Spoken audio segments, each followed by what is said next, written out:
Hello everyone! So now we're here in Sunset Boulevard, Iloilo. We are entering from Barangay Cagbang in Oton, going to Barangay Tabukan in Mandurriao, Iloilo. So this is the Iloilo Sunset Boulevard, also called Iloilo River North Bank Road. So makita ka na may Tanod Outpost. And then, so this is the 4.99 kilometer 4-lane thoroughfare extending from Barangay Tabukan in Mandurriao, Iloilo City to Barangay Cagbang in Oton, Iloilo, Philippines. So the roadway became partially operational in June 2024 and was fully opened in January 25. It is expected to alleviate traffic congestion along the Iloilo Antique Road in the Molo and Arevalo district. So the boulevard begins south of the Iloilo Business Park and runs along the north bank of the Iloilo River, extending to the southern municipalities of Iloilo Province. So the infrastructure includes designated pedestrian sidewalks, dedicated bicycle lanes on both sides, and an extension of the Iloilo River Esplanade. So, as of right now guys, it's 12 noon. That's why there's no people here. And expected nyo na guys, sobrang init. So, wala talagang katao-tao dito. So, as we can see, these lights and lamps are solar lights. So, maganda dito guys pag pahapon na. Like sunset going nighttime. So, marami din ditong street foods.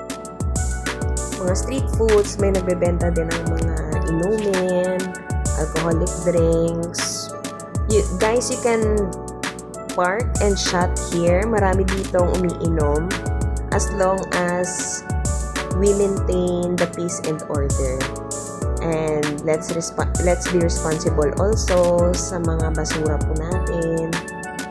So, nagro-roving din dito yung mga police every now and then, just to make sure na safe po ang lahat. So for now guys, I'm not sure if may curfew dito na pinatupad.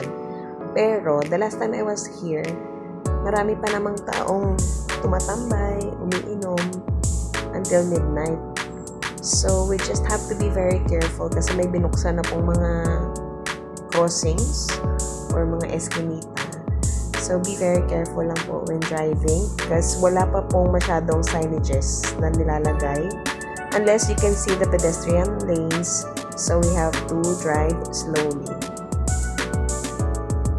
So, marami din dito guys nagjo-jogging, nagwo-walking kasi this is a very nice place. It's very convenient mag-jog and walk dito, mag-exercise. Huwag lang po kayong sumabay sa mga araw na like may binagyang festival. So, marami talagang tao dito paggabi. But not to mention also, there are a lot of fun activities that you can do here with your family or with your friends or by yourself. Kung magdadala po kayo ng sasakyan, please be very careful po talaga. Kasi ditong banda po, mabilis po talaga yung mga sasakyan dito. So, you really have to stop from here. Magbigayan lang po ng daan. And then, when you cross there, papunta na po yan ng festive. So, sana po, panawagan naman sa DPWH, maglagay po ng mga enough signages sa bawat intersections po kasi napakadelikado po talaga. Huwag na po natin hintayin na may maaksidente pa po before natin lagyan ng mga signages. We truly understand that this is just newly opened. So, siguro in the next few weeks, may enough signages na po dito na ilalagay sila. So, ito po ay papunta na po Barangay Tabukan, Mandurriao. So, I I advise mas maganda po ditong mag-park and just enjoy the view ditong banda. Kasi it's not too crowded. So, yeah, papuntang Barangay Tabukan, Mandurriao po itong way. As you can see, may mga bikers na po. At saka few cars na dumadaan po dito. But expected po talaga pag hapon, ang daming tao talaga dito, guys. So, people are just enjoying the new road here at Iloilo Sunset Boulevard. This is also a very nice road, no? Especially pag rush hour, papuntang school, papuntang work.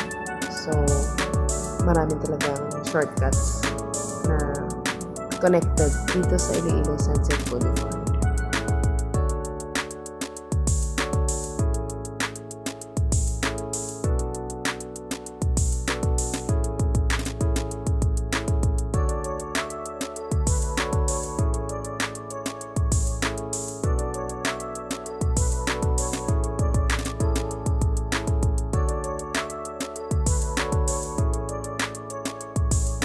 So, we entered po kanina from Barangay Cagbang Oton. Now, we are almost in the exit. So, paglabas po natin dito, this is Barangay Tabukan, Mandurriao, Iloilo City. So, yun lang po, Iloilo Sunset Boulevard. Enjoy! Bye-bye!